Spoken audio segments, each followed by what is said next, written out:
पिछले एपिसोड में हमने देखा था कि Chen Ming great heaven dynasty के अंदर आ चुका था क्योंकि वहां के सेक्ट मास्टर और प्रोटेक्टर ने उसको अपने पास बुलाया था। लेकिन वहां आने के बाद प्रोटेक्टर अपनी औकात दिखा देता है और चेन मिंग की जान की कोशिश करता है क्योंकि वो इसी इरादे से उसको यहाँ बुलाया था। चेन मिंग ने उसके बेटे को मार दिया था तो उसी का बदला लेने के लिए वो चेन मिंग को मारने की कोशिश करता है। लेकिन चेन मिंग अपनी पावर का इस्तेमाल करते हुए प्रोटेक्टर की वाट लगा देता है और कुछ ही टाइम के अंदर उसने उसकी जान ले ली थी, जिस वजह से प्रोटेक्टर का तो खेल खत्म हो जाता है। इसके बाद ग्रेट हेवन डायनेस्टी का जो एम्पायर था वो भी चेन मिंग के सामने सरेंडर कर देता है कि चेन मिंग ने उसकी जान को बख्श दिया और उसकी मदद की। इस वजह से ग्रेट हेवन डायनेस्टी भी अब चेन मिंग के कंट्रोल में आ चुकी थी। जिसके बाद यहाँ से ये एपिसोड शुरू होता है। तो इस एपिसोड की शुरुआत में चेन मिंग अपना सेक्ट में वापस आ रहा था। उसको आता हुआ देखकर सेक्ट के सभी लोग यहाँ पर उसके सामने झुक जाते हैं। चेन यहाँ पर कई सारी घोड़ा गाड़ियों में भरकर ग्रेट हेवन डायनेस्टी के सारे ट्रेजर को लेकर आ गया था, जो कि वहाँ के एम्पायर ने खुशी खुशी चेन को दे दिए थे। चेन मिंग यहाँ पर जितने भी डिसाइपल वगैरह खड़े थे उन सभी से कहता है कि जाओ और इनमें से जो ट्रेजर अच्छा लगता है ना सबको ले लो और अपनी पावर वगैरह को इंक्रीज करने की कोशिश करना। सुनकर ज़ेन जो था वो थोड़ा सा हैरान रहा। चेन मिंग से कहता है कि आप सच कह रहे हैं, क्या हम ये सारे के सारे ट्रेजर ले लें? इसको तो आपने बड़ी मेहनत से लेकर आया है ना, ये तो आपके ही होंगे, तो हम इसको कैसे ले सकते हैं? पर चेन मिंग कहता है कि ऐसी बात नहीं है, लेकर मैं आया हूँ, हाँ ये ठीक है, लेकिन मैं तुम लोगों के लिए ही लेकर आया हूँ ताकि तुम लोग भी यहाँ पर खुद को स्ट्रॉन्ग बना सको। मेरे पास वैसे भी अच्छी अच्छी चीजें हैं तो मुझे उनकी जरूरत नहीं है, इसलिए जाओ और बांट दो सारी चीजें लोगों में। ज़ेन, इससे पहले कि जो सेक्ट मास्टर थे ना उन्हें भी तुम्हारे पर बहुत बताओ, उसी तरह से मुझे भी तुम्हारे पर भरोसा है, तो सारे के सारे ट्रेजर की जिम्मेदारी मैं तुम्हें देता हूँ। तुम ही सबको अच्छे अच्छे से बांट देना और जिसको जो जरूरत लगती है उसको वो चीज दे देना। ज़ेन ये सुनकर एकदम हैरान रह चुका था कि मना पड़े, मैंने चेन मिंग को शुरुआत में ना बहुत गलत समझा था, ये बहुत बुरा इंसान है, लेकिन जरा इसको देखो तो इतनी मेहनत से इसने सारे के सारे ट्रेजर को लेकर आया और एक पर भी उसने आंख उठाकर नहीं देखा और सब के सब डिसाइपल वगैरह में बांटने के लिए इसने छोड़ दिया। इस जैसा सेक्ट मास्टर शायद ही किसी सेक्ट में मौजूद होगा जो अपने से ज्यादा अपने डिसाइपल वगैरह की परवाह करता है। मैं तो पूरा का पूरा चेन मिंग से यहाँ पर एकदम इम्प्रेस हो चुका हूँ। जाते जाते चेन मिंग ज़ेन को ये कहते हुए जाता है कि एक बार सारे ट्रेजर को गिन कि कहीं हेवन डायनेस्टी वालों ने कम तो ट्रेजर नहीं दिए, जितना उन्होंने मुझे बताया था हिसाब बराबर हो जाना तो मुझे उसकी रिपोर्ट ला कर। इतना कहने के बाद चेन मिंग वहां से चला जाता है। तभी वहां पर जिथर और बाकी सारे लोग भी आने लग जाते हैं। कीलियान तो उसको देखकर एकदम हैरान रह चुका था कि जिथर यहाँ पर कैसे आ गई। चेन मिंग ने सच में जिथर को ले आया, ये तो बहुत कमाल की बात है। शियामी और बाकी लोग जो थे वो कीलियान से कहते हैं कि आज से ना जिथर हमारे सेक्ट में ही, हमारे सेक्ट के एक मेंबर की तरह। थोड़ी सी मुश्किल लगी लेकिन हमने यहाँ पर जिथर को मना लिया है और वो अब से हमारा साथ देने के लिए पूरी तरह से रेडी। कीलियान तब हैरान की चेन मिंग को मानना पड़ेगा, ये बहुत ही भयंकर बंदा है। आज तक के जहाँ पर भी ये गया है ना वहां से खाली हाथ तो नहीं आया, जिस काम को करने के लिए जाता है उस काम को करके ही आता है। जिथर जो थी वो चेन मिंग से कहती है कि तुमने मुझसे वादा किया था कि तुम मुझे जुआनतियान से मिलवाओगे, तो मुझे वहां पर ले चलो, उसी से मिलने के लिए तो मैं यहाँ पर आई हूँ। तो चेन मिंग उसका हाथ पकड़ता है, उससे कहता है कि ठीक है फिर आइए मेरे साथ, मैं आपको सेलेस्टियल रैल्म के अंदर ले जाता हूँ जहाँ पर आपको जुआनतियान मिल जाएगा। इसके वो दोनों वहां से सेलेस्टियल रैल्म की तरफ ही बढ़ना शुरू कर देते हैं। उनको बचाते हुए कीलियान देखते जा रहा था। वो कह रहा था कि Chen Ming sect master please मुझे भी सेलेस्टियल रैल्म ले चलिए ना, मुझे भी अंदर जाना है, इस बार तो आप मेरा हाथ पकड़ कर मुझे ले जाइए, मुझे कैसे भी जाना ही है। लेकिन बेचारे की बात को चेन मिंग इग्नोर मारते हुए जिथर के साथ वहां से चला जाता है। इस वजह से कीलियान सर पटकते हुए वहीं पर रह गया था कि इस बार भी मेरी हवा निकल, लगता नहीं कि कभी सपने में भी मैं यहाँ पर सेलेस्टियल रैल्म के अंदर जा पाऊंगा, क्या फूटी किस्मत है मेरी। इसके बाद हम शाम का सीन देखते हैं। यहाँ पर चेन मिंग ने जिथर को सेलेस्टियल रैल्म के अंदर छोड़ दिया था। यहाँ पर चेन मिंग और कियान आपस में बातें कर रहे होते हैं। कियान कह रही थी कि जब जिथर और जुआनतियान आपस में मिले ना तो वो कितने ज्यादा लग रहे थे, उनको देखकर एक साथ में तो बहुत मजा आया, हमने चेन मिंग कमाल का काम किया है, दो प्यार करने वालों को आपस में मिलवा दिया, बहुत अच्छा लगा ये काम करके। लेकिन चेन मिंग कहता है कि देखना अब सेलेस्टियल रैल्म से ना डेली झगड़े की आवाज सुनाई देगी, क्योंकि लड़के लड़की एक साथ रहे ना तो झगड़े के बगैर तो रह ही नहीं सकते। इतना कहने के बाद चेन मिंग वहां से आगे बढ़ने लग गया था, लेकिन जैसे वो थोड़ी दूर आता है उसको उसका डिवाइन ट्रेजर एक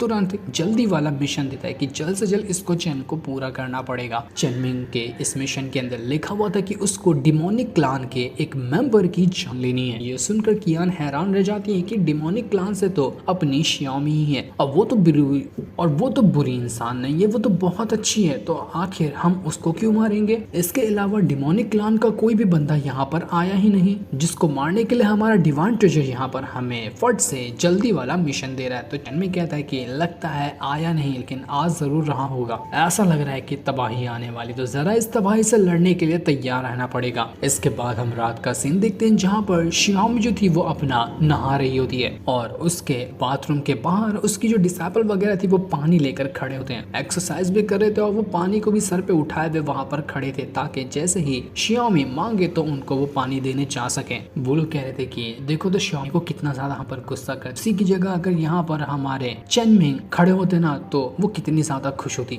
और हम सबको भगा देती यहाँ से, हमें ये बाल्टी भी उठाना नहीं पड़ता ताकि दोनों अकेले में टाइम स्पेंड कर सके। लेकिन तभी वहां पर कुछ अजीब सा ईविल ऑरा आने लग जाता है जो कि एक के बाद एक करते हुए सभी डिसाइबल को मारने लग गया था। जितनी भी खड़ी डिसाइबल थी वो लोग हैरान रह जाते कि ये क्या हो रहा है, कौन हमारे ऊपर हमला कर रहा है, लेकिन वो लोग कुछ सोच समझ पाते तब तक के सभी डिसाइबल की जान जा चुकी। इसके बाद वो ईविल ऑरा धीरे धीरे करते हुए बाथटब की तरफ चला जाता है जिसके अंदर बैठकर अभी श्यामी नहा रही है। लेकिन जैसे ही श्यामी नहा रही थी उसको कुछ न कुछ तो गड़बड़ लगती है कि उसके पीछे शायद कोई खड़ा है जो उसके तरफ ही बढ़ रहा है। तो वो जल्दी से अपना चाबुक निकालती है और ऐसा अटैक करती है कि जो पीछे खड़ा था वो आधा कट जाता है, लेकिन कटने से भी उसको यहाँ पर कुछ भी नहीं हुआ था। और तब यहाँ पर आता है यानशी नाम का एक बंदा, यही था डिमोनिक क्लान का एक मेंबर और वो डिमोनिक क्लान का यंग मास्टर होता है जो श्यामी से मिलने के लिए यहाँ पर आया हुआ था। उसको देखकर श्यामी जो होती है वो उससे कहती है कि यंग मास्टर मुझे माफ कर दो, मुझे नहीं पता था कि आप होगे और अनजाने में मैंने आपके ऊपर हमला कर दिया, क्योंकि जिस सेट से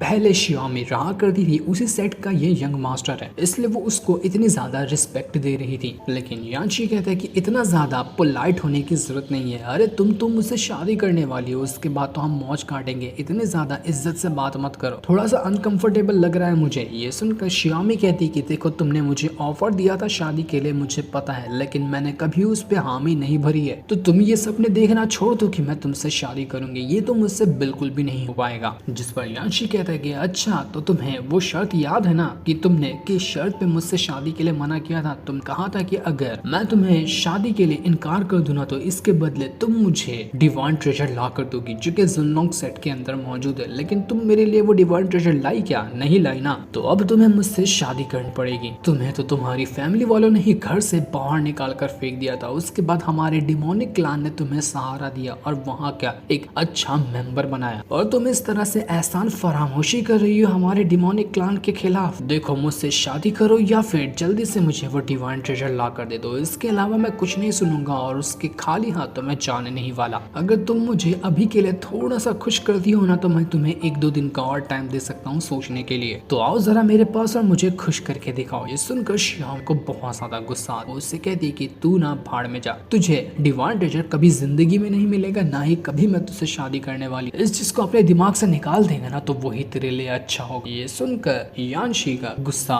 7वें आसमान में पहुंच चुका था। वो कहता है कि आज ट्रेजर नहीं मिला ना तो आज तुझे जबरदस्ती अपनी रानी बना कर ले जाऊं, तो आ जा मेरे पास। इसके बाद वो गुस्से के साथ श्यामी के ऊपर हमला कर देता है। वो उसका गला दबाते हुए अपनी डिमोनिक पावर को उसके अंदर डाल रहा था ताकि उसके बाद श्यामी उसकी गुलाम बन जाए और जैसा वो करने कहे वो श्यामी वही करेगी। ये यानशी यहाँ पर श्यामी के साथ गलत हरकत करने की कोशिश कर रहा था, लेकिन वो श्यामी का कुछ बिगाड़ पाता कि तभी कमरे के बाहर चेनमिंग आ जाता जो को आवाज लगाते हुए कह रहा था कि श्यामी सब ठीक तो है ना, तुम्हारे कमरे से कुछ आवाज आ रही थी, सोचा कि एक बार आकर मिल लो, सब ठीक है, या फिर नहीं है तो मुझे अंदर बुला लो। तो श्यामी जल्दी से अपनी थोड़ी सी पावर एक्टिवेट करते हुए चेनमिंग को सिग्नल देती है। तो चेनमिंग समझ जाता है कि यहाँ पर कुछ तो गड़बड़ थी, इसलिए वो सीधा दरवाजा तोड़कर ही अंदर घुस आता है कि देखो तो जरा कौन है अंदर। लेकिन तब तक के वो जो यानशी था वो वहां पर छुप चुका था और चेनमिंग को श्यामी जमीन पे गिरी हुई दिखाई देती है। तो चेनमिंग श्यामी को उठाता है और वहां से ले जाने लगता है, लेकिन जैसे जैसे वो जा रहा था उसको इस कमरे के अंदर किसी और की भी प्रेजेंस महसूस हो रही थी कि मानो कमरे के अंदर कोई और भी मौजूद है, लेकिन वो मुझसे छुपने की कोशिश कर रहा है। श्यामी चेनमिंग से कहती है कि सेट मास्टर जरा संभल कर रहना, जो है ना यहाँ पर इस कमरे के अंदर बहुत खतरनाक बंदा है, कहीं वो आपको कुछ नुकसान ना पहुंचा दे, ये चीज मैं देख नहीं पाऊंगी। लेकिन चेनमिंग उससे कहता है कि टेंशन की जरूरत नहीं है, मुझे सब पता चल गया कि यहाँ पर चल क्या रहा था। और चेनमिंग को जो डिवाइन ट्रेजर ने मिशन दिया था डिमोनिक क्लान के बंदे को मारने का, वो यही यानशी था, इसी को अब चेनमिंग को मारना पड़ेगा। वो जो यानशी था वो चेनमिंग के यहाँ पर आने से बहुत ज्यादा भड़का हुआ था कि ये तो मेरा प्लान खराब करने के लिए पहुंच गया, इसलिए वो सीधा का सीधा श्यामी को यहाँ पर पोजेस कर लेता है। और श्यामी पोजेस होने के बाद चेनमिंग के साथ गलत हरकत करने की कोशिश थी, वो उसके करीब जा रही होती है, बट चेनमिंग समझ चुका था कि श्यामी श्यामी अपने होश में बिल्कुल भी नहीं है। ये उसको वही बंदा करवा रहा होगा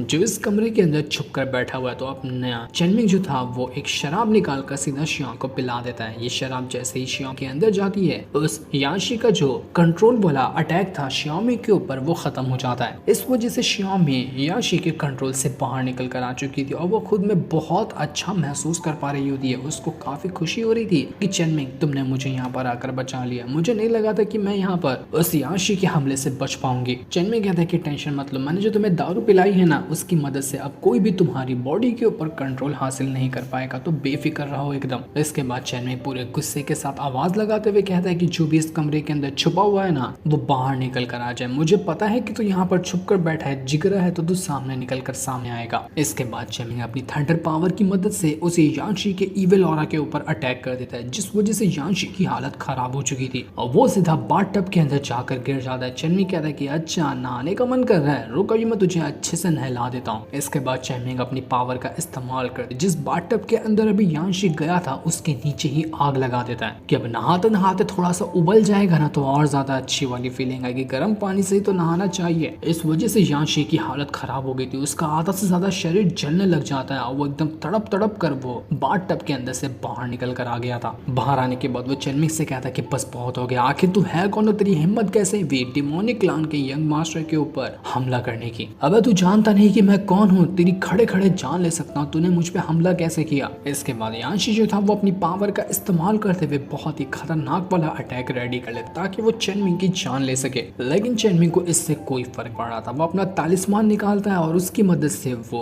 उस यांशी के अटैक को आसानी से रोक लेता है, जिस वजह से यांशी का अटैक यहाँ पर डिस्ट्रॉय हो चुका था। लेकिन यांशी यहीं पर भी नहीं रुकता, वो एक और अटैक चेनमिंग के ऊपर करने की कोशिश करता है, लेकिन वो अगला अटैक कर पाता कि इससे पहले ही चेनमिंग टेलीपोर्ट होते हुए एकदम करीब आकर खड़ा हो चुका था यांशी के। यांशी की हालत खराब कि भाई साहब ये कैसा इंसान, ये तो टेलीपोर्ट हो सकता है। वो यहाँ पर अपना एक और अगला अटैक रेडी करने की कोशिश कर रहा था ताकि वो चेनमिंग की जान ले सके, लेकिन ये अटैक भी लगने से पहले चेनमिंग अपना मून कटिंग स्वॉर्ड जो उसको मिली थी उसका स्लैश अटैक रेडी कर लेता है और एक ही स्लैश अटैक में उसने यहाँ पर यांशी के इस वाले अटैक को भी डिस्ट्रॉय कर दिया था। यांशी अपना ढंग से अटैक कर तक नहीं क्या पा रहा था कि तब तक चेनमिंग उसके अटैक को डिस्ट्रॉय तक था। इसके बाद चेन पूरे गुस्से के साथ अपनी पावर की मदद से उस यांशी को वहीं पर जमीन पे धंसा देता है। चेनमिंग ऐसा जमीन पे पैर मारा था कि उसके ऑरा से जो निकला था पैर से उस वजह से यांशी खड़ा तक नहीं हो पाता। यांशी की हालत खराब हो चुकी थी, लेकिन चेनमिंग उससे कहता है कि तूने यहाँ पर आकर बहुत बड़ी गलती, तू यहाँ पर मरेगा। यांशी चेनमिंग से कहता है कि देख मुझे तू जिंदा छोड़ दे, अगर तुझे मारेगा ना मुझे तो बहुत बड़ी गलती करेगा तू, इसलिए मुझे जाने दे यहाँ से। लेकिन चेनमिंग उसकी एक नहीं सुनता और अपनी मून कटिंग स्वॉर्ड की मदद से उस यांशी को ही काट कर टुकड़ों में बदल देता है, जिस वजह से कुछ ही मिनट के अंदर यांशी वहां पर मारा जा चुका था। डिमोनिक क्लान के यंग मास्टर को चेनमिंग ने बस 1 मिनट के अंदर ही जान से मार दिया, जो देखकर श्यामी की खुशी का ठिकाना नहीं रहता। वो भाग कर आती है और चेनमिंग को गले लगाते हुए कहती कि चेनमिंग तुम्हारा बहुत, आज फिर से तुमने मेरी जान बचाई है, मैं तुम्हारा ये एहसान कभी भी नहीं भूल सकती। सुनकर चेनमिंग भी खुश हो जाता है और ये सीन दिखाते ही ये एपिसोड यहीं पर एंड हो जाता है।